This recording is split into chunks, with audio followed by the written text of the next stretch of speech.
Ja, då är det bara några timmar kvar på detta året. Ja, nu är det inte långt kvar.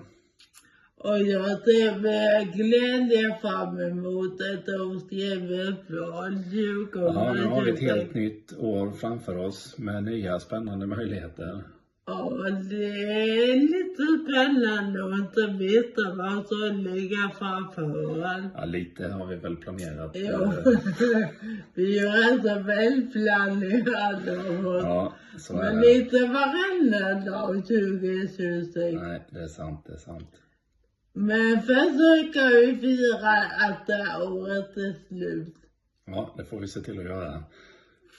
Vi önskar allihopa ett riktigt gott nytt år och ett gott slut. Ja, vad säger man? God fortsättning och ett riktigt gott nytt år.